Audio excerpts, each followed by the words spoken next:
দৈনিক প্রথম আলো তাদের প্রধান শিরোনাম করেছে জুলাই সনদ ইস্যুতে বাস্তবায়নের সুপারিশগুলোর দিকে তাকিয়ে দলগুলো। জুলাই জাতীয় সনদ চলতি সপ্তাহের মধ্যে অন্তর্বর্তী সরকারকে সনদ বাস্তবায়নের সুনির্দিষ্ট ও পূর্ণাঙ্গ সুপারিশ দিতে চায় জাতীয় ঐক্যমত্য কমিশন। দেশের ডেঙ্গু পরিস্থিতি নিয়ে পত্রিকাটি একটি বিশেষ প্রতিবেদন করেছে, যার শিরোনাম দেওয়া হয়েছে ডেঙ্গু বাড়ছে, সরকার নির্বিকার। ডেঙ্গু পরিস্থিতি স্বাস্থ্য অধিদপ্তরের হিসাবে দেশের 64 জেলার মধ্যে 63তে এবছর ডেঙ্গু শনাক্ত হয়েছে। 6টি আন্তর্জাতিক মানবাধিকার সংস্থা প্রধান উপদেষ্টাকে দেওয়া চিঠি নিয়ে পত্রিকাটি রিপোর্টে শিরোনাম করেছে নির্বিচার গ্রেপ্তার বন্ধে 6 মানবাধিকার সংগঠনের চিঠি, প্রধান উপদেষ্টার প্রতি আহ্বান। দৈনিক সমকাল তাদের প্রধান শিরোনাম করেছে বিমানবন্দরের ইগেট নিয়ে। বিমানবন্দরে ইগেট আছে, কার্যকর ব্যবস্থা নেই। অলস পড়ে আছে 3টি বিমানবন্দর ও 2টি স্থলবন্দরের 42টি ইগেট। চট্টগ্রাম ও সিলেটে ইমিগ্রেশন সনাতন পদ্ধতিতে, 2 স্থলবন্দরেও তথ্যবজ, যাত্রীরা চলে যান পাশ দিয়ে। শাহজালাল বিমানবন্দরের অগ্নিকাণ্ড নিয়ে পত্রিকাটি রিপোর্টে শিরোনাম করেছে অগ্নি নির্বাপক ব্যবস্থা নিরীক্ষা হয়নি 1 বছর। শাহজালাল বিমানবন্দর 12,000 কোটি টাকার ক্ষতির দাবি ইএবির, 200 কোটি টাকার ওষুধের কাঁচামাল ভূষীভূত। চিত্রনায়ক সালমান শাহর হত্যা মামলা ইস্যুতে পত্রিকাটি রিপোর্টে শিরোনাম করেছে সালমান শাহর মৃত্যুর 29 বছর পর হত্যা মামলার নির্দেশ। দৈনিক যুগান্তর তাদের প্রধান শিরোনাম করেছে আইন শৃঙ্খলা বাহিনীর সাথে ইসির বৈঠক ইস্যুতে নির্বাচনে বিচারিক ক্ষমতা চায় সশস্ত্র বাহিনী। ইসিতে আইন শৃঙ্খলা নিয়ে উচ্চ পর্যায়ের বৈঠক। একই এলাকার দায়িত্ব পালনরত সদস্যদের ভোটের আগে বদলির নির্দেশনা ইসির। অতি ঝুঁকিপূর্ণ কেন্দ্র 8,000-এর বেশি। একটি দলের নাশকতায় ভোট বন্ডুলের সংখ্যা। ভোটের আগে ও পরে মিলিয়ে 8 দিন মাঠে থাকতে চায় আইন শৃঙ্খলা বাহিনী। আইএমএফ এর ঋণ ইস্যুতে পত্রিকাটি একটি বিশেষ প্রতিবেদন করেছে, যার শিরোনাম দেওয়া হয়েছে আইএমএফ এর নতুন মত, নির্বাচিত সরকার ছাড়া ঋণের অর্থ দেবে না। ষষ্ঠ কিস্তিতে আছে $80 কোটি কিছু বেশি অর্থ। কিস্তি ছাড়িয়ে কঠোর শর্ত দিলে মানবে না বাংলাদেশ, অর্থ উপদেষ্টা। এমপিভুক্ত শিক্ষক কর্মচারীদের আন্দোলন ইস্যুতে পত্রিকাটি রিপোর্টে শিরোনাম করেছে শিক্ষকদের আমরণ অনশন, শাহবাগে অবস্থান ও বিক্ষোভ মিছিল আজ। দৈনিক আমার দেশ তাদের প্রধান শিরোনাম করেছে জামিন ইস্যুতে গণহারে জামিন পাচ্ছে ফেসিবাদের দোসররা, পুলিশের অভিযোগপত্রে গলদ। এক শ্রেণীর আইনজীবীর বিরুদ্ধে টাকা লেনদেনের অভিযোগ। গত 1 বছরে গ্রেপ্তার 43,302, জামিন 31,272 জনের।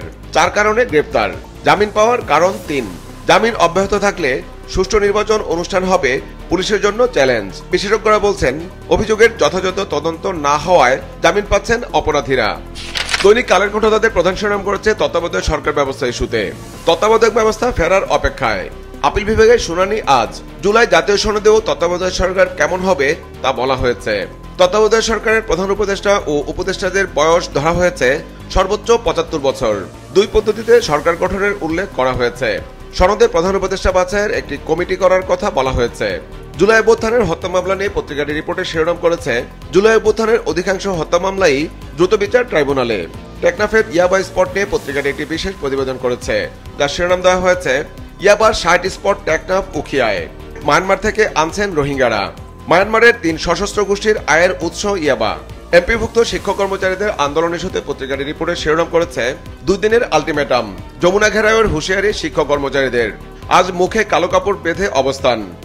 আমলা নির্ভর সরকারের বিভিন্ন সংস্থার কার্যক্রম নিয়ে দৈনিক দেশ রূপান্তর একটি বিশেষ প্রতিবেদন করেছে, তার শিরোনাম দেওয়া হয়েছে সব এখন আদমরা, আমলা পুনর্বাসন করা সংস্থাগুলো অকার্যকর। বাংলাদেশ নিরাপদ খাদ্য কর্তৃপক্ষ, পণ্যের মান নিয়ে বড় গবেষণা নেই।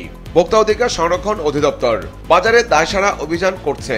বাংলাদেশ প্রতিযোগিতা কমিশন, দীর্ঘদিনেও মামলার বিচার শেষ হয় না।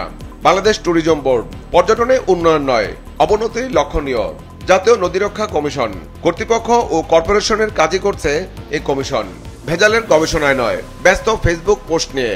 দেশের বিমানবন্দরগুলোর অগ্নিঝুঁকি নিয়ে পত্রিকাটি একটি বিশেষ প্রতিবেদন করেছে, যার শিরোনাম দেওয়া হয়েছে 8 বিমানবন্দরেই অগ্নিঝুঁকি। ক্যাটাগরি থেকে শাহজালালের ছিটকে পড়ার সংখ্যা। হোঁচট খেতে পারে ঢাকা নিউ ইয়র্ক ফ্লাইট চলাচল। অত্যাধুনিক ফায়ার সরঞ্জামের অভাব। কার্গো ভিলেজের আলামত সংগ্রহ।